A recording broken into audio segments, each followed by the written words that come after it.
high-profile player, you got a player who is kind of, teetering on being on the outs, and then you put him next to a bona fide MVP player, and suddenly a team that looked like you were on, the Washington Wizards saying, hey, I got faith that they're going to make it. This was a team that was pretty much on the outs to not even be in the play-in tournament. They are in position, to take down a team that has made the Eastern Conference Finals 3 of the last 4 years, right? And everyone's even predicting that the Wizards are supposed to beat the Celtics tonight, right? So, to me, tonight is just much more of a culmination of what I think is the worst is yet to come with the Boston Celtics, because this pipe dream about this team actually being able to maintain what they've done over the last 5-6 years, not just the 3 or 4 years of getting in the finals, but the last 5 years, it's like we said this before, their window was closing. And ultimately what we're seeing from this basketball team, regardless of what they do tonight, even if they win tonight, it's closed. It's a wrap. We need to start talking about the next iteration of the Boston Celtics, whatever that might look like. And I'm sure we'll do that in through the course of the first half of this matchup tonight between them and the Wizards. Yeah, I think well said. I tweeted out a little bit earlier. It wouldn't be too surprising if they, lost and didn't get in. And I said them making the lottery, and I say that loose term, making the lottery or falling into the lottery, I guess would be the better way of saying it, may not be the worst thing, since they don't really have a whole lot of cap flexibility to improve this roster moving forward with the window that we both think is probably closed, especially with the emergence of the Brooklyn Nets in the Eastern Conference. Doc Rivers getting the Sixers to look like they're actually going to be something, and obviously still the Milwaukee Bucks, et cetera, Miami Heat, all these teams that are clearly better than Boston. So as we will move into that conversation maybe a little bit later on, 5-3 Washington with an early lead here. Beal pulls up for the jumper. Misses. Tatum gets the rebound, pushes it back up the floor. The Celtics get Robert Williams back tonight, which is huge for them, just having another big man. So let's talk a little bit about keys to the game here. What do you think the keys for the game are for the Washington Wizards, and what they need to do tonight to steal a win here on the road in the play-in game? I don't know if it's some feeling as much as it is when you look at talent for talent, star for star, arguably the two best players right now are on the side of the Washington Wizards, and they just basically need to play like that. Now, the other night, Bradley Beal did not have a good shooting night. I think he was like 6 for like 23 or something like that. I mean, look, I'm not saying that the Boston Celtics don't have a chance, even if Bradley Beal shoots a bad shooting percentage. But I think if you're expecting an effective Washington Wizards team to give themselves the best opportunity, it's helpful if Bradley Beal is hot and he's got it going early. Now, what that might mean is Russell Westbrook may have to take a step back. He's already proven that he can do all of the other things that the Washington Wizards seem to lack from their front court play: ability to rebound, ability to set, screens, ability to take advantage of mismatches, right? The Washington Wizards don't particularly have great matchups except for what they can put on in their backcourt. But again, part of that notion or that premonition is what version of Russell Westbrook is going to show up tonight. Because, playoff Brody at times could actually be a detriment to a basketball team that doesn't know how to compete.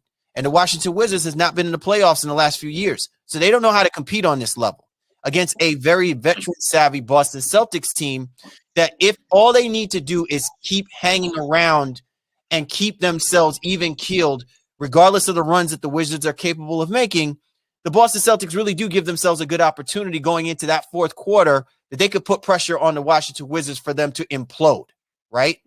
But again, it just really depends on what kind of tone is being set by the two best players. And if the Washington Wizards have the two best players, they should be able to be symbiotic, right? You know what I'm saying? Simpatico, and should be feeding off of each other and feasting on the Celtics, who do not have a particularly good defensive basketball team. So. Yeah, as you alluded to, 8-7 here right now. Boston with the lead, 8 minutes even on the clock as Robert Williams gets fouled on a dunk attempt. And it looks like Len, with the hack job right there too. I think with Washington, you bring up an interesting point, especially when it comes to like Westbrook and Beal are probably the most playoff tested, if you will. Beal's had some success when John Wall was still there. Westbrook, obviously, with his time in OKC, even in Houston last year, et cetera, et cetera. They're going to have to lead a pretty inexperienced roster of Wizards players throughout the course of this game, but they've been growing in confidence. And as you alluded to, most people are picking Washington to win this game, despite Boston's kind of breadth of experience throughout the roster, even if just a few months ago, going in the bubble, making the Eastern Conference with the core of Tatum, Kemba, Marcus Smart, even Robert Williams, Time Lord was in that series. So Fournier gets a start here for the Celtics with Jaylen Brown out. He's not the greatest playmaker. I know he back his days in Denver, they actually tried to have it be a kind of a combo guard, playmaking guard, but those days are over. But I'm interested to see what he can give the Celtics team throughout the course of this game specifically, and what he's going to do defensively. Earlier, it looks like they've hunted him a little bit. That leaves the Celtics with two guys that get hunted on defense on a regular basis with Kemba and Evan Fournier. As the jumper misses here, Time Lord with the rebound. But I think Washington does, especially when they bring in Gafford. Well, when he comes to this game, I think that's going to turn things up for them on the offensive side, but also giving them another rebounder out there. And the Celtics do not rebound the basketball extremely well. So that's what I'm looking for the Wizards. Really, I think I'd love to get into some strategies, I think, for both teams. And how maybe the Celtics can try to speed Westbrook up at times, and maybe want to make Beal have to make a little bit more, especially with that hamstring going on right now. I think that would be something that they could potentially look at. But ultimately, as the Celtics, as it looks like we're going to a timeout here, Gafford's about to check into the game, so talk about him here. Here he comes. But I think the Celtics team is going to have to do some different things than they've done in the regular season to slow down the Wizards here tonight. So I want to kind of kick it to you. What are your thoughts about the benches of these two teams and what either team can bring to the table when it comes to that? Well, the Boston Celtics bench pretty much are who they are, right? Like, there's really no opportunity or room for them to kind of like provide a different perspective of how we should interpret, what kind of skill set they can bring to the table. You can wish upon the idea that the Boston Celtics can get at least 15, maybe 15, maybe 20. 20 is me stretching it. Points off the bench, right? And obviously moving Fournier to where he's going to have to be really a primary scorer, right? He's also going to have to be responsible for helping to score in that second unit, because again, where do you see whoever else is going to provide substantial points coming from the Boston Celtics bench? I don't see it. Even with Peyton, Williams, none of those guys to me have the ability where they can actually become a problem for even the second unit for the Washington Wizards. I'm not saying the Washington Wizards have a great second unit either. They have a young, athletic second unit, and they got a couple of guys that actually can go out there and score. They could probably go out and score more. I have more confidence they'll go out and score more against the Boston Celtics defense than I do about the Boston Celtics scoring against the Washington Wizards defense. And Washington Wizards defense ain't really, anything to smile and be happy about either, right? So pretty porous, but decent in the second half of the season. They've been, I think, a top 15 team defensively from after being a bottom third team. So they've made some strides there specifically. Yeah, no, and again, to me, it's a different component because it's the playoffs, right? And I think it comes down to the matchups of who you're playing against and where you expend a lot of that energy defensively. This is a team that if they play smart and they don't allow themselves to make the kind of mental mistakes that a team like the Boston Celtics, I think, is hoping for and banking for, like that inexperience of not being able to compete in the playoffs. Some of these young players like Gafford, what I'm saying? Like things like that is where if you're the Boston Celtics, you have to be able to take advantage of that. Bertans, you have to take advantage of the fact that the Washington Wizards have never been in this position and force them to make mistakes. Force Scotty Brooks, who, listen, for all of the accolades that we've given for him as being a good coach, people don't like Scotty Brooks, never cared for him in OKC. But let me put it to you like this. Who is it that has been able to get the best out of Russell Westbrook? You can make the argument that it's been Scotty Brooks, okay? And if it isn't Scotty Brooks, the next person in line was Billy Donovan, okay? So as far as I'm concerned, Scotty Brooks' Achilles heel as a coach is that he's never made good adjustments. He's always been the kind of coach that's been more reactive than proactive. And he has to figure out a way to make the adjustments to win that battle against a very heady and playoff-laden, veteran-laden coach in Brad Stevens, who, as much as the Boston Celtics faithful is not really feeling him right now, if the Celtics were able to pull off this victory, you can't rob Brad Stevens of the opportunity of saying he had an involvement in figuring out a way to get the Celtics to walk out of there with a victory when all signs are pointing they shouldn't even be winning this game. He's going to have his imprint on this whole game as well, too, to get these guys to even win this game. So my whole thing, going back to the point that you were asking, Shaw, about the benches, it really does come down to how does Brad Stevens manage his bench and maximize what he can get out of those guys? Because from a talent perspective, the Wizards, to me, are much more talented from a depth perspective from their bench than the Boston Celtics are. Yeah, there's more trust, I think, in what the Wizards are going to do, specifically with Gafford and Bertans coming on, who would also actually just happened to miss a three from the corner. With Boston, you are always concerned, if Pritchard is going to have one of those on nights or he can contribute offensively. Even though he's usually kind of a liability defensively, he's given some games in the teens and the 20s here and there, which has been really helpful for them. But then outside of that, you really begin to wonder what else is it going to be. As we watch Fournier kind of fumble his way into the lanes, misses a left-handed scoop layup, gets his offensive rebound, misses another layup, and Gafford with the rebound there as well too. So, game, bro, I'm telling you right now, it's gonna be an ugly game. It should be. Westbrook, before they went to break, had 5 rebounds in the first 5 minutes, so already kind of putting his stake in the ground for the triple double. Those of you who were able to join the broadcast early and answer the questions, I hope you Westbrook having a triple double in this game because it's looking extremely likely as Beal gets a run out dunk, 15-11. Boston leads here with 5 minutes left to play in the first quarter. I want to kind of turn the attention to maybe some of the more poignant players in this game, as I'm interested to see that Beal has opened up on Tatum, or has guarded Tatum the last couple of possessions, actually gets a strip there on Tatum on the turnaround.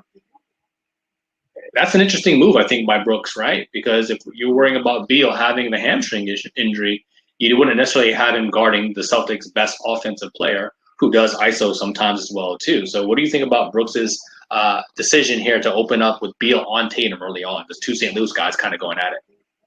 Well, I don't know whether or not that was actually Scotty Brooks's call as much as I think it's Bradley Beal's call, right? I think if it was Scotty Brooks, I think Scotty Brooks is going to do everything he can to protect Bradley Beal. But I do also think that the fact that the Celtics don't have Jaylen Brown made it a little bit easier for him to feel comfortable with this idea. So, listen, what have we said has been the one problem with Jason Tatum from really taking that next step, right? Too much dribbling, right? A lot of isolation, and then when dribble penetration takes place, way too much hesitancy, not enough confidence. Now, he may have improved on some of that kind of style of play this year, not by much, because I think we've been more enamored with the shooting of Jaylen Brown, which is why we think that the Celtics don't have a chance unless Jaylen Brown was going to be on this court, right?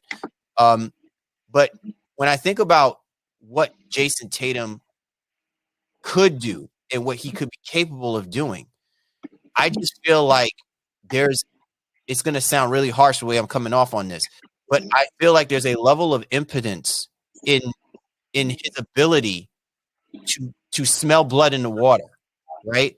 To see that person, like if you're Jason Tatum, you should be insulted that a hobbled Bradley Beal is playing you man on man, right?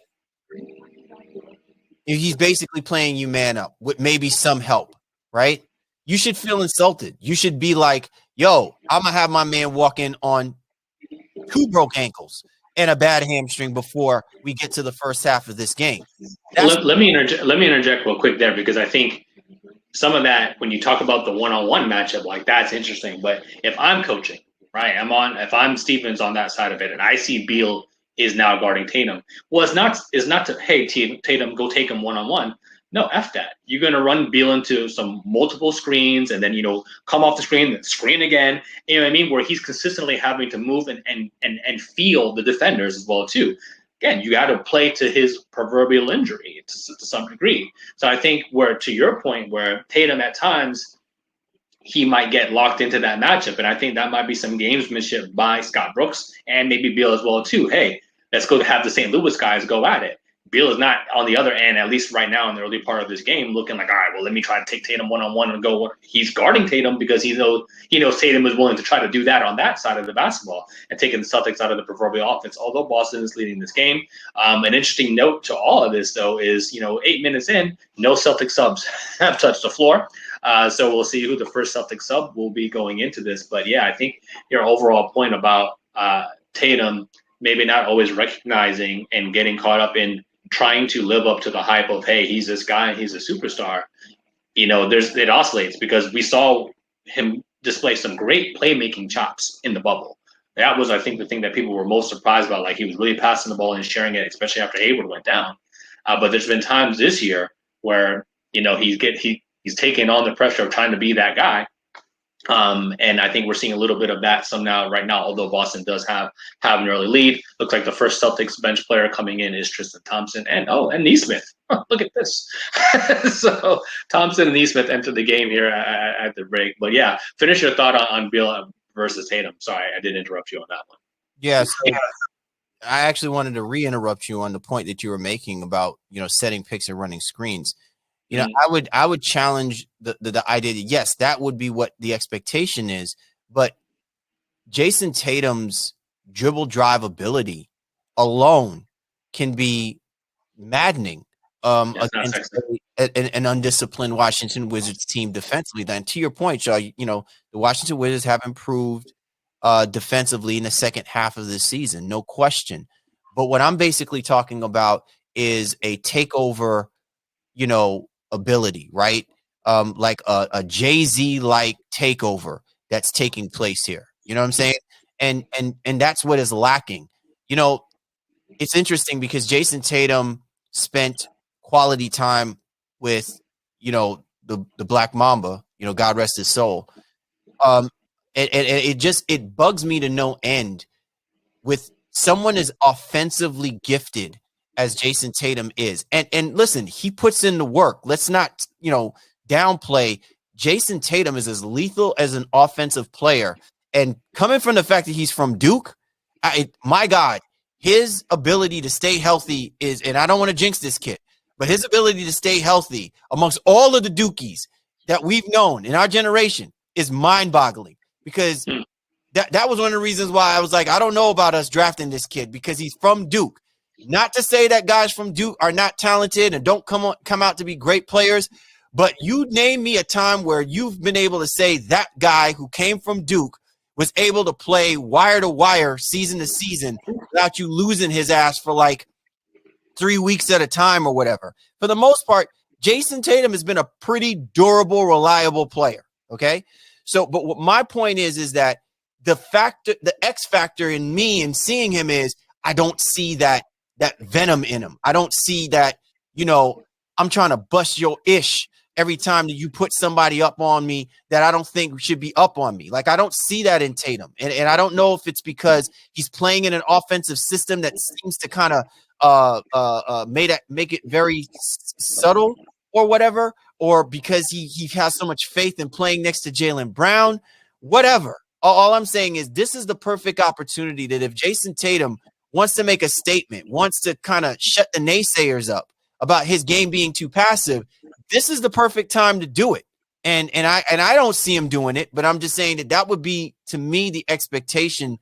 If you think that the Boston Celtics are going to give themselves a chance to win this playing game, that to me is going to be the key. Is Jason Tatum's got to be better than Russell Westbrook, better than a 50-60% Bradley Beal. He's got to be better, for the Celtics to win. Well, so far it looks like Kemba's doing a lot for Boston, as I believe I think that was Ish Smith. Yeah, Ish Smith in the lane here, drawing the Wizards within 5, 22-17, 2 minutes and change left in this first quarter here. So Marcus Smart drives, right hand floater in the lane over Gafford. Look at this. Celtics with a 7-point lead. Again, a little over 2 minutes left, but here goes Smith right down the lane. No defense, even with Tristan Thompson out there. Little guards have kind of always haunted the Celtics, especially in more recent years. I remember like TJ McConnell from Philly, now a guy like Ish Smith, does kind of trouble them here at times. So I do want to kind of focus the conversation a little away from Boston. We've been very Boston heavy so far here.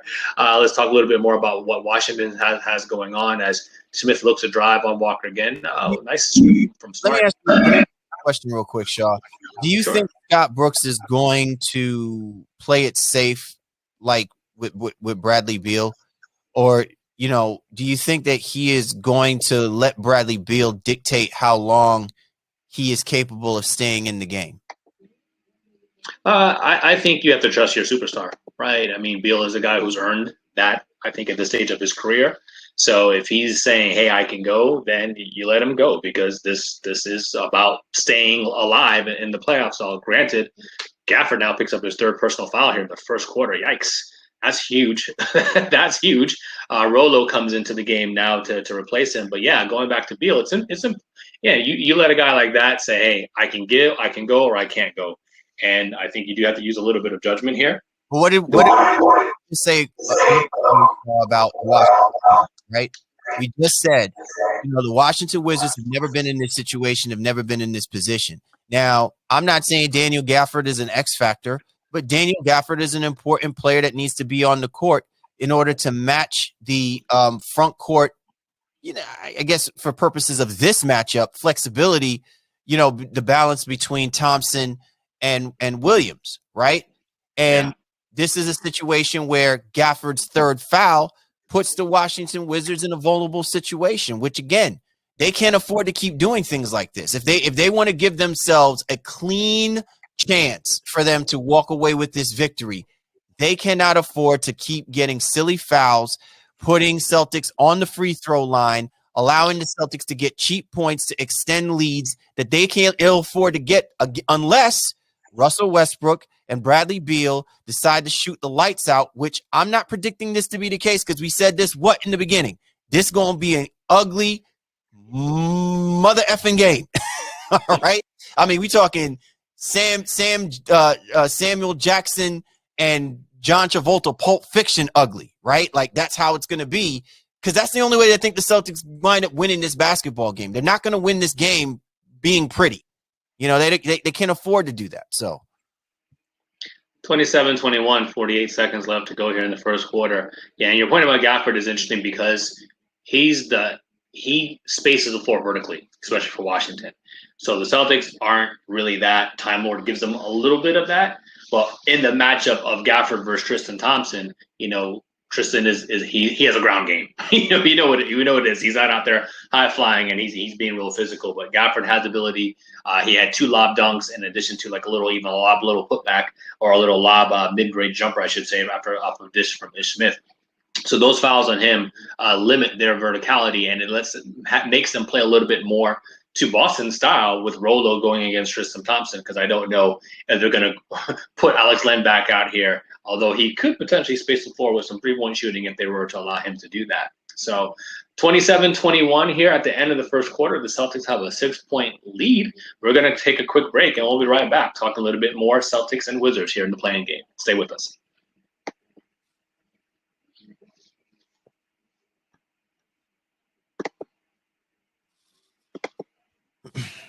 I'm watching.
Pritchard, Neesmith, Thompson, Tatum, and Ogilvy on the floor, while the Wizards are with Ishmith, Bertans, Westbrook, Lopez, and is that Rui? Looks like that might be Rui out there as well too. Sorry. So, our man Kevin is saying that. Well, first of all, shout out to our boy Kev, because he's been down with us for for quite some time. He says that he's really impressed with the Boston Celtics first quarter play. He clearly sees that Beal is not healthy, but he's giving effort. That's definitely. But interesting last point he makes. He says Boston needs this win. Should we start with that premise? Well, sure. I mean, Kevin, you're in the chat. Tell us why you think Boston needs this win, and then Cal, if you want to go ahead and tackle it from what you think that perspective is. As Westbrook turns it over, Wizards have 8 turnovers early. That's part of the reason why Boston's been able to have a lead in this game here. Yeah, part of the reason why Boston may get this win, because clearly the Washington Wizards do not want to take this. They want to just give it away. They may feel charitable tonight. You know what I'm saying? Yeah. Feeling charitable tonight. I don't know. So here's the outstanding question. Does Boston need this win? I don't think Boston needs the win as much as I think, and it's interesting because you just mentioned Kevin, Brad Stevens. If you're asking me, does Brad Stevens need this win? I would say yes.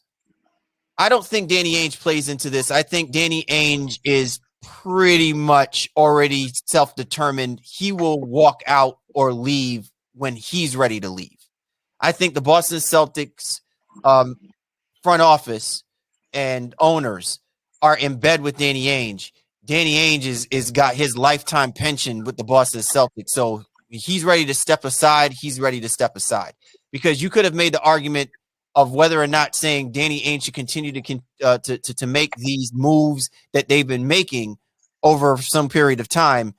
You would have been questioning Danny Ainge's ability to continue to be the president of basketball operations, to be the executive, and all that other kind of stuff. So that's where that is. So whether or not the Celtics win or lose this game, I don't think has any effect on Danny Ainge. Where I think it has an effect on either the Celtics or Brad Stevens, the Boston Celtics do not need to win this game for the sake of the Celtics. I think Celtics fans want the Celtics to lose, because then I think it's a wake-up call for Danny Ainge to stop playing games and actually start making significant moves in the offseason with the intent to improve this basketball team to compete on a level that the other teams in the Eastern Conference have obviously been doing over the last few seasons, right? That to me is the only thing. But if you're Brad Stevens, because everyone is questioning whether or not you have lost the voice in the locker room, and you've lost the voice as being a legitimate coach to these young star players that you have on your roster, he needs to manage this team to a victory, since right now the odds are that the Celtics aren't even supposed to win this game, because a lot of it is going to be predicated on what did Brad Stevens do from a coaching perspective to put the Celtics in the best position possible to win a game that they shouldn't even be winning. Right? So that to me is where I fall on this. Do the Celtics need to win this game? No. But I think Brad Stevens needs to win this game. And I think he needs to coach like he wants to win this game, regardless of what happens to the Celtics moving forward. If they choose to part ways, it just adds legitimacy to the fact that Brad Stevens is a good coach and still deserves to coach in the NBA if it's not with the Boston Celtics. But if you're the Boston Celtics, you need to validate the significance of having Brad Stevens as a coach right now, given what you've seen this team do this past season over what they've seen the Celtics doing the last 5 years with him as the head coach. Well, Westbrook picks up an offensive foul here. So both Beal and Westbrook struggling offensively. Ish Smith giving them a nice boost here with 8 points off the bench to have the Wizards here within 4 with roughly under 9 minutes left to play here in the second quarter. And I don't know, again, on this whole conversation, do they need to win? I think they're going to be more of a sacrificial lamb if they were to win this game and go up against Brooklyn. I actually like the Wizards' chance against Brooklyn a lot better than I would Boston. I think Boston would. I don't think they're looking to play anybody really, but they probably have a better matchup, even though Embiid has murdered them this year. But maybe you go against that Sixers team with maybe that might have a little bit of self doubt, even with Embiid, who's been able to dominate the Celtics kind of all season long. As Lopez whirls and twirls here for his little hook shot to draw the Wizards within two. So the Wizards here are keeping this game close despite not getting a lot offensively from Beal and Westbrook. And hey, that spells trouble, I think, if you're the Celtics mentioned here not really doing enough defensively to kind of keep the Wizards at bay here as we begin the second quarter. And again, I want to focus a little bit more on what Washington does have going on. You mentioned Scott Brooks and some of the stuff that he's gone through this year. I heard something earlier today, and I don't know if you caught it, but I think it was Woj who said, "Oh, yeah, you probably didn't catch it. It was on a podcast, ironically." But he said, as of April 5th, the Wizards had a 5% chance of making the playoffs, and the fact that they've turned this around and are, as we've said many times on here on our HotMic broadcast, that are favored to win this game by most people's accounts, and everyone wants to see Westbrook versus KD. Just what do you think really changed for this Wizards team to kind of get them to this point? And two-parter here: if they were to somehow lose, do you think they would have trouble against Indiana, who they've also beaten 3 times this year, to kind of stay alive in the playoff situation? So I guess the best way to start answering this question that you posed, Shaw, is why don't you look at what the bench has been doing for the Washington Wizards in comparison to what their starting lineup is given them, right? I think they're like the starting lineup right now is a negative 12, negative 17, right? In the plus minus. Their bench is giving them a positive 8. Okay. So let's be real about this. Most you identify the coaches by what they're able to get out of their star players. I challenge you that you really figure out what kind of coach you are when you're getting the most out of your bench players, when you're getting the most out of your role players, especially at critical times when you need them to help stave off a run, when you need them to get a quality stop, when you need to buy minutes, to allow your star players to gather themselves and, really kind of figure whatever they need to figure out in order to wake up and come in here and take over a basketball game. So the fact that Scott Brooks is not even wasting any time, that he's actually going to his bench and leaning on some of these guys to help mitigate a lot of the mistakes that the starters are making right now, proves to me that Scott Brooks is a very well competent coach. Now, people can sit there and, have at it about, he's overrated, all this other kind of stuff. What I'm saying is that even while the Washington Wizards are playing about as ugly a first half of basketball as you can play, literally gifting the Boston Celtics a lead, right? They are still hanging around. And they're not even getting contributions from their best players yet, right? So it's only a matter of time, maybe after halftime, where Scott Brooks is going to come back and talk to these guys and be like, listen, we basically gave them the first half.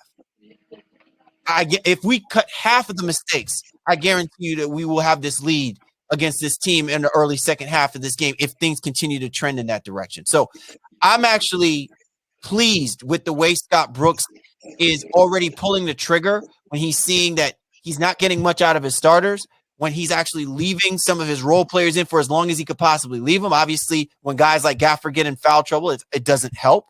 But, the rest of the other guys, Lopez, Bertans, Hutchinson, Ish Smith, these guys are helping keeping the Washington Wizards in striking distance until Westbrook, who's only got 4 points, Beal, who's only got 2 points, before those two dudes need to start waking up. And I haven't even begun to talk about Rui Hachimura. I'm waiting for you, Shaw, to throw out, what about my young son, Rui Hachimura? Because I got some things to say about that boy. But I digress. I'm going to let you take the floor over about what it is I just said. Well, I mean, yeah, I think the bench is definitely contributing here for the Wizards, as the Celtics have basically had to go to their starting lineups plus Semi Ojeleye for whatever reason to try to guard Westbrook. Brad's they just want us to try to pronounce the name a few times. You know what I'm saying, over the broadcast. That's all. Eternal trust in Semi in the playoffs. I don't know. I'll never understand. One of our guys and great followers on Twitter, Keith Smith, he said, hey, at this point, why not put Parker out there? Because they're not even guarding Ojale at all. They think he's no threat offensively. Clearly, Ojale isn't here for his defense, where Parker would be rough, would be a rough guard there. But you could probably put Parker on Bertans and then not kind of hide that a little bit, and then put Tatum or keep Kemba on Westbrook as they seem to be doing right now. As Ish Smith hits a 3 off a Westbrook dime, Ish Smith is killing the Celtics here, 33-32 right now. Ish Smith has then the Boston Celtics best scorer.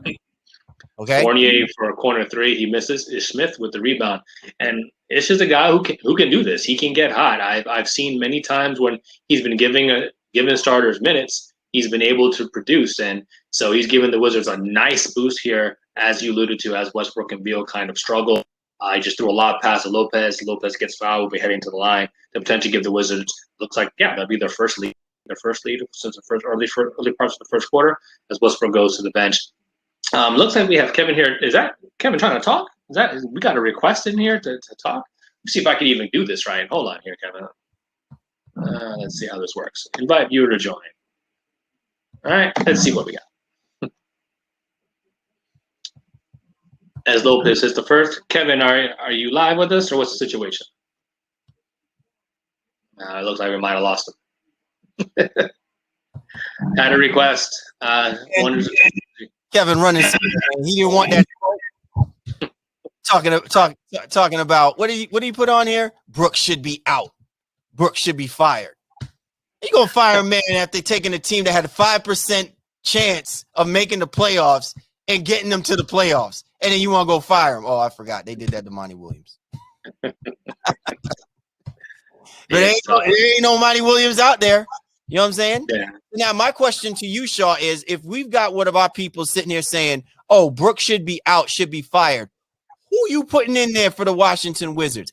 And I don't want to hear this nonsense about, oh, we need to get Mark Jackson or whatever the case may be. If Mark Jackson wasn't going to be a New York Knicks, if Mark Jackson wasn't going to be available for any of the other positions, NBA coaching positions that had way more than what the Washington Wizards have got right now, there ain't no way in hell that Mark Jackson is going to come to the Washington Wizards. So my question is, who the hell are the Washington Wizards going to get as a head coach to coach up that basketball team? And I think I disagree. I mean, had the Wizards not made the run that they did, Brooks would probably be out. If they were to somehow get embarrassed in the second half and then lose, maybe he could still be out. But I think with the rapport that he and Westbrook have specifically, that wouldn't be on. That would just be again on the Washington Wizards. Basically putting egg on their own face, right? Because there's no valid. Listen, look at what they've given Scott Brooks. Seriously, what have they given Scott Brooks? What has Scott Brooks actually had over the past 5 seasons that has merited the idea that we really should be considering firing him? He's never had the heartache of Wall that definitely hurt. And I think they upgraded this roster midway through the point. The guy move was really, really huge. And we got to still remember they lost Thomas Bryant. Like a lot of people forget this guy even played this year. Thomas Bryant went down in the first 5-7 games of the year, and he was one of their emerging bigs. So I think for what it's worth, Brooks has done an acceptable job to salvage this season, as Westbrook also got healthy as well too, and I think he will keep his job.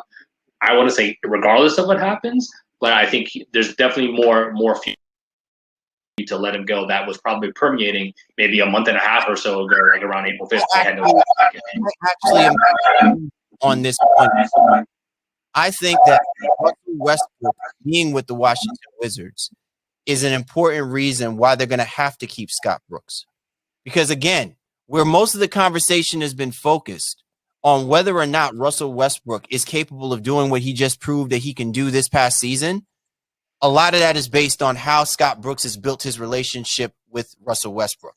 Both of these guys have been marginalized, and they've both been played, right? They've been played by their own organizations. The Oklahoma City Thunder played them. You know what I'm saying? And you can make the argument that Oklahoma City Thunder also played Russell Westbrook. Okay, So if you're the Washington Wizards, you cannot screw this up. You really cannot. Even if you're saying this isn't about Russell Westbrook, it's about Bradley Beal. Well, hold on.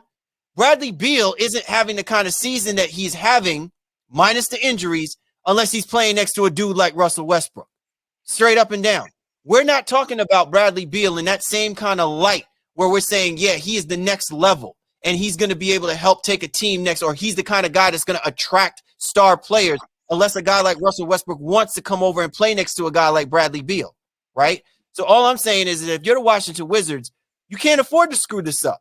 You really cannot. And if the Washington Wizards are actually a good basketball team, now it's on the Washington Wizards to give Scott Brooks the adequate pieces necessary for him to coach a good basketball team that should be able to compete in the Eastern Conference. Now, when that happens and he figures out a way to screw the pooch, then I could talk about giving him the boot. But up until that point, the Washington Wizards have never proven to stand on their own when it comes to something like that. And it's an interesting point that Kevin actually put out here. He says, the next coach for Washington can't be made until Beal and Westbrook is settled contract-wise. I kind of disagree with that, because what you're saying is that when you sign Beal and Westbrook, they're going to dictate what kind of head coach is going to wind up being on that team. Do I trust whoever it is that those guys are saying should be coaching the next basketball team? I don't know about that. And I certainly don't trust the Washington Wizards to be able to do what's necessary to make sure that whatever they're doing for this basketball team is going to be sustainable over the next few seasons. So, well, that's tough. I mean, didn't you just give Tommy Shepard your honorable mention general manager, executive of the year award? But now we're saying he's not doing enough to kind of to give Brooks the players necessary? No. Let me make sure I'm clarifying this point. Tommy Shepard and what he's done up to this point has been adequate, has been great, has been exactly what you would want and should be given the praises for that. Now the real work begins. Because unless you didn't see the fruits, you know what I'm saying, of your labor for what you did in this risk, this move to bring him over and actually see that this is a working relationship that Brooks does have with Beal and has with Westbrook, regardless of what these guys do in the playoffs. The real work begins on what he's going to do now moving forward and how he's going to channel the fact that this culture actually may have changed in Washington. But it does not happen if you give up. You know what I'm saying? If you give it up all of a sudden, just simply because Russell Westbrook is one of the greatest players of all time because he broke Oscar Robertson's record and Bradley Beal could potentially win a scoring title in the next year or so, whatever. That is irrelevant, right? In the grand scheme of things, because the rest of the team still needs to be built to win. You know what I'm saying? Don't let the play-in bail you out for the work that you really still need to put in. We did the same thing with John Horst, right? With the Milwaukee Bucks. So that's all that I'm saying is let's not get ahead of ourselves here. The Washington Wizards did really good. They could do a lot better, but they did really good. Don't figure out a way to screw it up now just simply because you got bought into the hype of you had such a great turnaround in the second half of the season to put yourself in this position. Then you can rest on your laurels and not do the necessary work to make people believe that this is a legitimate team in the next few years with the right pieces that can compete in the upper echelon of that Eastern Conference. Yeah, and health is obviously going to play a huge part of that. When I kind of go back, I was kind of staying on the coaches. Man, hell to the no. Hell to the no. Russell is not overrated, bro. Hell to the no. Hell to the no. Don't let me get Medea in this piece. 42-38 as the Wizards have actually taken a little bit of control here in the second quarter. I want to go back to a point our boy Matt had made as well, too. You talking about do coaches play a big role in the motivation? Talking about the Pacers played well tonight despite what we've heard about Bjorken earlier in the year, as Marcus Smart is now limping for the Celtics. Looks like they're not going to call a timeout? Yeah, okay. They're going to call a timeout. Smart is limping as the Wizards, as you see on your TV, are on a 21-7 run here with 3:34 left to go in the second quarter. But yeah, let's talk about that point a little bit, because I think both coaches in this game, like we've talked about Brooks, we've talked about Stevens, the kind of the aura around Boston is that maybe Stevens has lost the locker room, right? And while I don't subscribe to Stephen A on a regular basis, he made an interesting point today, I think, when I was home kind of like watching some playoff stuff. And he said it's just kind of the natural law of progression. Even think about when you're growing up. Your parents can tell you something, they could be 100% right, but sometimes you're just tired of hearing their voice. Somebody else can kind of come in here and say the exact same thing, and it makes all the difference. I don't know exactly, like you take a situation like Atlanta, what was a locker room message different from Nate McMillan, from Lloyd Pierce? I don't know. Some of the schemes might have been different, but what was the locker room message in general? But Atlanta just resonated and they took off as a result of it now. It is an interesting point to make, but do you still think coaches have the right level of influence on motivation for players? Because I'll give you one more point as well. Doc Rivers talked mad shit about Ty Lue, and I know that's his dude, but he was like, well, I got all the blame. Ty Lue was in the seat next to me, last year. He was one seat over. Now he's just jumping over, like, what's going to be different.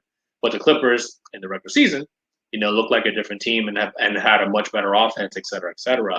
So how do you think coaches play into the actual motivation of today's NBA players? Because we're not in the days of Phil Jackson and Chuck Daly and things like that, where we know like those guys made a difference. Do you think the coaches still make a difference here in the NBA? Absolutely. How about we take Mark Jackson and Steve Kerr? The Golden State Warriors were a really good basketball team with Mark Jackson, right? The only issue is the fact that they just did not have an offensive flow. Now, you can make the argument that Steve Kerr came in and probably, elevated them offensively to be better. But I also think that it's temperament. I also think it's the way Steve Kerr was able to communicate to these guys for them to step up. And what was the one thing that we said, Shaw? Let me put it like this. What was the one thing that I said that it impressed me about this dynasty that the Golden State Warriors presented themselves in? I don't think gets enough credit, and I don't think gets talked about. The only person I think that's ever talked about it with legitimacy is Tim Legler. But the fact that you can make the argument that the Golden State Warriors in that period, even without Kevin Durant, but you got to put Kevin Durant in there. The Golden State Warriors basketball IQ, to me, probably should go down as one of the greatest basketball teams from that perspective. The fact that every single one of those guys played at such a high level of basketball IQ. And sometimes when you got guys that are just so damn smart, that are so damn intelligent, that read shit before it even happens, right? You need somebody that has to be able to say, hey, I know you think you're smarter, right? But I'm the smartest. You know what I'm saying? Sometimes you need that. Sometimes it's not the coach trying to give you the rah, rah, rah. It's actually him trying to give you the real. It's him actually bringing you down a notch when you think that you're too high. You think you're Kid Icarus. You know what I'm saying? Well, let me pause you for 1 second there. Smart limping is back on the bench here. Don't know if he'll return here, but I think there's two parts of it, and maybe there always was, but maybe it's being divided somewhat. Because I think you still need coaches who can make adjustments in game and understand what the game flow is, right? But then the coach's job is also to continue to motivate. If you're down friggin' 20, all right, well, what can you say to kind of get them involved and have them buying into whatever changes you might be making that got you down 20 to begin with? So it's two-part. It is kind of like the psychological aspect of talking to these dudes. Right. But then it is the technical aspect of actually making adjustments, in game and throughout the course of the season as well. And that's where I think, if we really want to talk about it, we can talk about all kinds of different coaches. The next one up is Coach Bud, and that whole conversation, what he does or what he doesn't do in Milwaukee. So we've seen him adjust the technical aspect of Milwaukee's offense this year, where they are playing better, just how we talked about Ty Lue, and the Clippers offense looks better. And we'll need to see what happens in the playoff. But the motivational aspect of it, because throughout the course of a long season, how many times can you, come on, guys, we ought to just stay in there. Like it does wear. Like it's not something that I think today's players are going to consistently listen to and adhere to it. You hear it once or twice, but then it just kind of becomes noise. All right, that guy's just talking again. But some of the better head coaches, Shaw, are even the ones that get out of their own way of having to coach their players when their players know what they should be doing and let them figure things out. And so it's interesting. Kevin posted on here. He says well, Luke Walton is trash. I don't know. Is Luke Walton really trash? You know what I'm saying? Like, Is he a good head coach? I think the jury is still out. I think, listen, the Sacramento Kings have not been worse than the previous coaches that I've seen, right? And their talent is actually getting a little bit better. Sometimes they get in their own way because they do deals that actually compromise the potential of what this team may actually look like. Now, with that being said, I think Luke Walton, to me, still would be in other circles, in other situations, Luke Walton would add value to any head coach as a top tier assistant head coach. So maybe he's now realizing whether or not he really does have the chops to be a head coach. But what I can definitely say from this is when Steve Kerr had Luke Walton, that was probably one of the most effective teams they had offensively, even after they lost Gentry. Remember, Gentry left and went to the New Orleans Pelicans, right? And Luke Walton stepped in and helped out with Steve Kerr. So, again, I think people have to be very careful with what perspective they're trying to give. And to your point, Shaw, there are so many different aspects to what the expectations are for being a head coach. I will even challenge the point to say sometimes the best head coaches is not what they say to the team, but the personnel that they have around them to help accentuate the things that they're not good at accentuating. Like there's some head coaches that are great with the motivation, but they're horrible with the X's and O's. There's some head coaches that are really good with the X's and O's, but don't know how to coach up that bench. There's some guys that just know how to talk to their role players who may not see themselves ever playing a game, but have them ready to go in the most critical situation when necessary. So that's what I'm saying. It's like we can't miss the idea that this is, to me, all of the other components that don't get talked about are whether or not you have a good head coach or you have a great head coach. Yeah, I mean, yeah, and then you can take a guy like Doc and I want to say Pop, especially early on, who didn't want to play young guys. I mean, it doesn't matter. we don't want to play. You want to give you those minutes. I mean, you have to be exceptional to get minutes on some of those some of those teams. Yeah, I can play young guys and they can produce for me. Yeah. So Thibodeau's had to learn that with a guy like Quickly and stuff like that this year. So yeah, he still relied on Gibson and Rose as his go-tos, but he quickly realized, no pun intended, that Quickly was somebody who needed to be on the floor on a regular basis. And it takes the involvement of coaches and kind of, like you said, perfectly kind of getting out of your own way to make the right things happen for your team. So the perfect coach is someone who just recognizes the talent, plays who is the best players, and puts them in their best spots to be successful and can make in-game adjustments. And we don't always get the best of all of those worlds, as we discuss things here. 52-48, a minute and 2 seconds left here to go in the second quarter. Wizards look like they are feeling a lot better about themselves. Not looking at the box score, I know Westbrook has a ton of rebounds.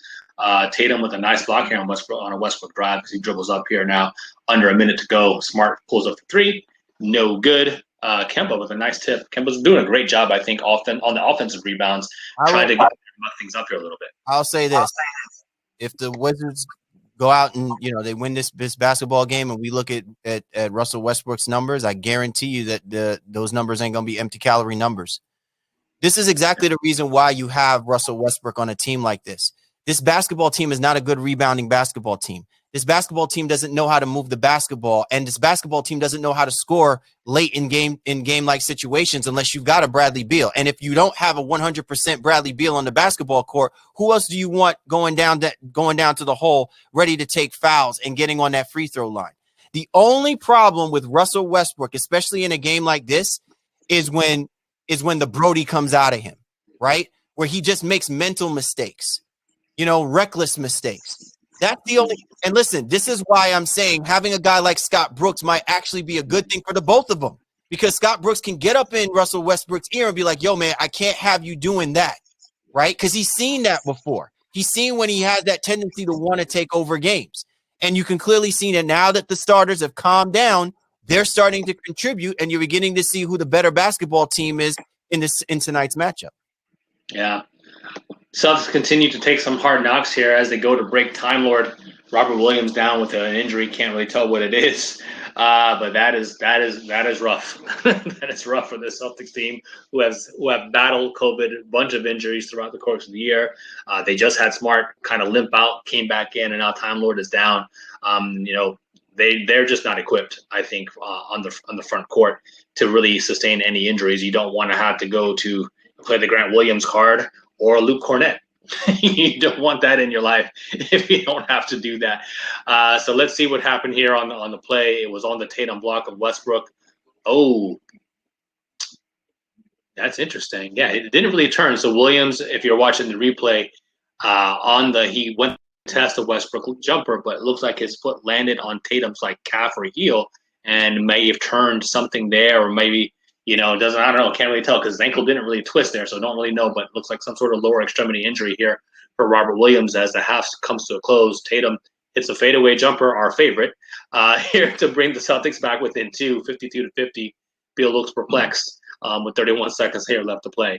So, but what do you think about the Celtics front court in general? Now, if Time Lord is going to miss significant time for the rest of this game, do they just thug it out with Tristan and say, hey, or do you give Cornette or Grant Williams some run here to kind of combat what the Wizards have going on in their front court? I think you play. I think if you're the Celtics, I don't know how much confidence. Hey man, play our man Semi Ojeleye. Play him at the 5. That's your man. I cannot do it. I cannot do it. Oh my God.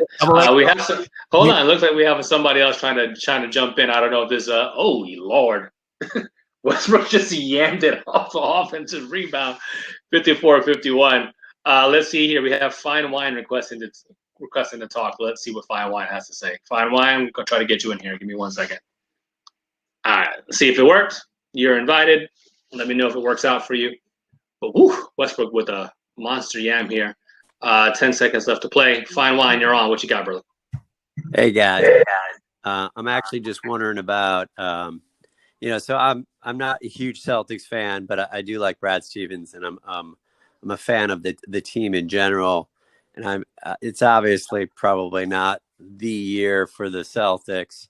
And I'm just kind of wondering, in your eyes, as Celtics guys, what would you consider a successful playoff? Like, what is the top expectation, and what would you say would be a good ending for this team this year? A good ending? You want me to answer first? We have different opinions, so yeah, you go first. Yeah, a good ending would be, for the Wizards to help put this team out of its misery, right? Like, I just listen. I'm not even going to talk about what I've seen and expected from this basketball team over the last few years. I think that the Celtics have missed the window of putting together the right team that would have been good enough to get them to the NBA Finals. They've missed that window. I think even last season with the pandemic run, getting to the Eastern Conference Finals, I just felt like, they're just going to run into a team that's just going to be, a matchup problem for them. And, it's going to run them ragged. And it's exactly what happened when they played against the Miami Heat. And they've done nothing, to improve themselves over teams like even the Miami Heat, who hadn't even had a good season this year. So the simple fact of the matter is this. They need some size. They need some length. They need to be better athletic. They need to get back to them playing the good defense that they showed us, 3-4 years ago. Not seeing any of that, right? That means that this team is actually getting worse. And that's the reason why I just want a team like the Wizards to put them out of their misery, because I feel like that's going to be the wake-up call. Danny Ainge cannot continue to keep nickel and diming this basketball team together, wasting the best years of what you're getting from Jaylen Brown and Jason Tatum, and even for whatever you're trying to get from Kemba Walker. That's a good enough trio, but that doesn't address the mitigating problem that they don't have the athleticism and they don't have the length in the front court to match up against the better teams right now in the Eastern Conference. Well, and my take on it is actually pretty similar. So I don't want to bite everything he just said, but them getting into the actual playoffs themselves and getting ceremoniously beat in 5, 6, or even 7 games by the Nets or even the Sixers if they were to lose this and then potentially win on Friday. I don't know what you get out of that. There's too many excuses that have been made for this roster and this team, and I think the best case scenario, as crazy as it is to sound, is to not get in the lottery and maybe get lucky and move up a couple spots and then they were supposed to be. Right. If they somehow, I don't think they'd obviously jump to 1-2 or something like that, but if they end up with, 5, 6, or 7, something like that, as they get in the audience, they were to get lucky, that would be the best case scenario. It's not very likely based on the rules right now, but that's just kind of how I feel about it. Going in for this team, going into the playoffs and quote unquote trying to save face is different. Like if this is Charlotte, they haven't been there before. They're a young team. They need that playoff experience. This Celtics team needs to get their asses kicked and to be humbled in a lot of ways to kind of retool and figure out what they're going to do next. And that's why, again, as it sounds like, and we're loyal to what they're trying to do, I honestly don't think them getting into the playoffs is really going to do anything because they can't win. they just can't win. So that's our answer. Anything else for us here, Fine Wine? No, I appreciate that, guys. Thank you very much. Anytime, brother. Appreciate you so much. Thanks for hopping on board. And let me address a couple of points that Kevin is making here. So the first point that Kevin indicates here, he said that Kemba is not produced. Well, the reason why Kemba is not produced is because Kemba is not playing in the role that I think we were expecting Kemba Walker to be playing. You know, you're expecting Kemba Walker to be their Kyrie Irving. That's not why we wanted Kemba Walker. Right? Kemba Walker is supposed to be a guy that helps to ignite the rest of those other guys and take the burden off of him being the scoring guard that he was being out in Charlotte. So the fact that over the last couple of seasons, he's not been healthy, right? And this offense that Brad Stevens has, to me, takes Kemba out of what we wanted to see him doing. So you can make the argument that Brad Stevens has not done a good job of putting Kemba Walker in the best situation for him to really help the Boston Celtics. Now, with that being said, that does not absolve Kemba Walker having, a bad stint so far with Boston. He's just not been shooting the basketball consistently. Okay.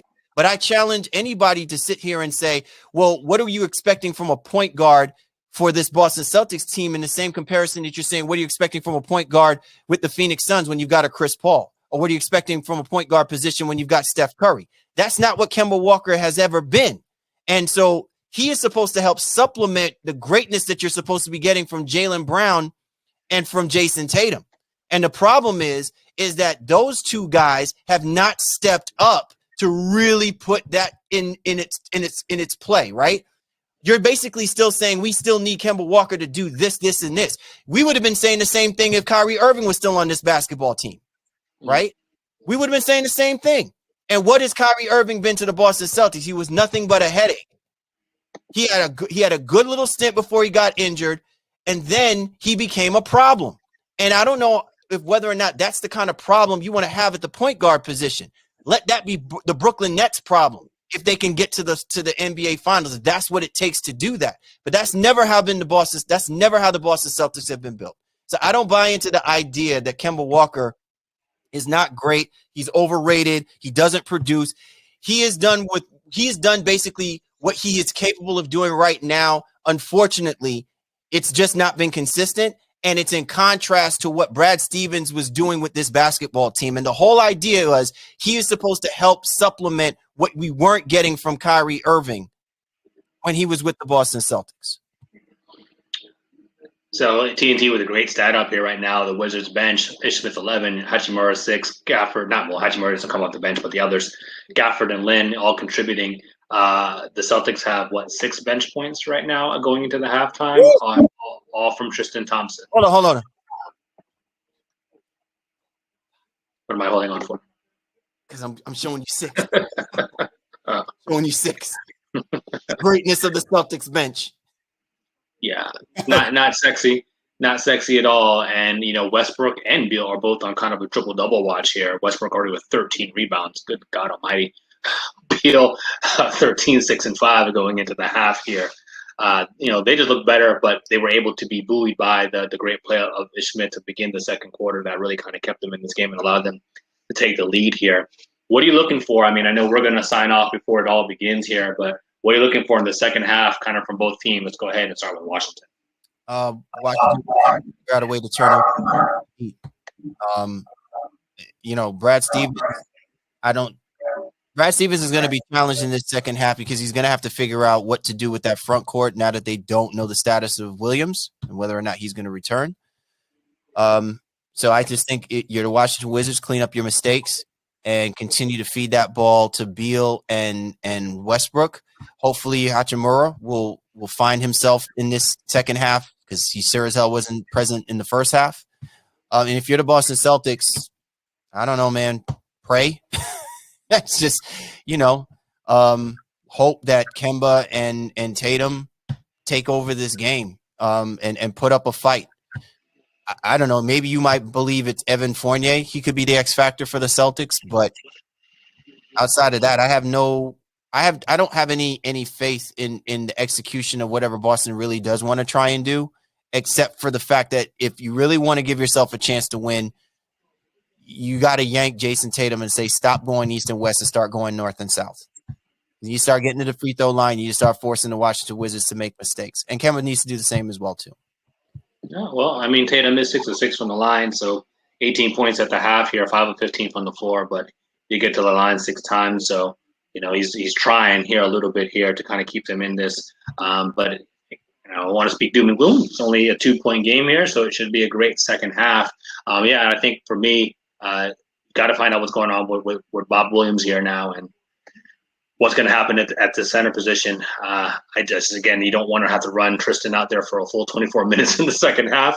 So, and I'm just not a fan of Ojale, despite what Brad thinks he gives the Celtics team defensively. Make you regret that you didn't keep Tice? Does this make you regret not having Tice?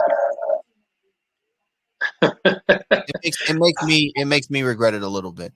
Yeah, I mean, it was a salary dump, right? It was a salary dump, and they thought maybe they would be able to just figure it out. And I think I was on another show recently, and they were talking about losing Tice, what it also did for their already porous defense. And Tice would be a great pick and pop option right now for them, but as also somebody who could help them defensively and really shore up that front court. But they did it as a salary dump because to me, it's like they kind of knew they weren't really going anywhere, but that's what made, as we talked about on the baseline, that's what made the Fournier move so perplexing. At the same time, it was a salary dump, but then you bring in a Fournier who it only makes sense now that you use your trade exception to potentially. Let me finish your thought. Let me OG. Go ahead and finish. It's so ironically on that same show, it was like the ultimate. I saw this on Twitter, so it wasn't my idea, but I laughed myself like to sleep. The ultimate move here would be Danny Ainge trading Fournier for another player exemption. Right? Like that is probably the most realistic situation that can happen now. He'll create like another, $10 million player exception by trading Fournier in the offseason because he may or may not really fit with this roster, moving forward. So we'll see, man. We'll definitely see. But the Wizards look like they are starting to gain a little bit of momentum, and this Boston is still right here, though. So I think this game is going to go either way. Any final thoughts here before we sign off here for first half of this game? We love you guys more than Brad loves Ojale. He's like, come on, Wizards. Obviously, he's got some stake in the game. Hopefully Bo was participating in the HotMic chat. Sorry, in the little trivia contest moving forward, and has his prop bets going strong. I hope Matt, you got in here as well too. Split partner, our man Kevin. I hope you got in here as well. We wish you luck. Hopefully you win. A cool $50. Yeah, because if our coverage was so damn boring, at least you would have been compensated. It would have been a good bribe. So. Shots to HotMic for what they trying to do with this thing. So I'm trying to search the Twitter feeds here real quick to see if there's any news on Time Lord. Don't see anything just yet, but in any event, he's the Time Lord. He's probably stopped time itself to just keep us from figuring out whether or not his ass is not going to show up in the second half of the game. It's sad, It's sad. Well. For all of those who were able to join us tonight, we thank you so much. For us, we don't like to belabor the issues, if you will. So we only do halves. We'll do the first half, and we'll do the second half. It's kind of hard to sit here and just kind of go on and meander on for 2 hours. But the playoffs are a little bit interesting. So we'll see. We'll change up our format here. I might convince Shaw. Might convince him. Maybe we may be able to eke out a full game. You never know. Well, you're the star of the show, bro. So like I said, I'll just I'll just sit back and let you ride and get your shots off. Talk with our listeners and fans here. You have been very interactive and engaging with us tonight too. So, my man Matt tied for the lead let's go get that 50. We need that in your life. So we'll be watching the game here, continuing the conversation here on Twitter. But thank you so much for joining our Hot Mic broadcast tonight. As always, stay tuned to our social media at NBA Baseline on Twitter. Follow me at Shaw Sports NBA, and follow my great co-host and my brother at GameFace Lee on Twitter as well. Hey, What our Hot Mic performance is going to be. Up about upcoming next upcoming episode with a great interview. Yeah, for sure. For those of you still with us here, we'll be releasing a new Baseline episode this week. A FaceTime with the Baseline with draft prospect Derek Culver.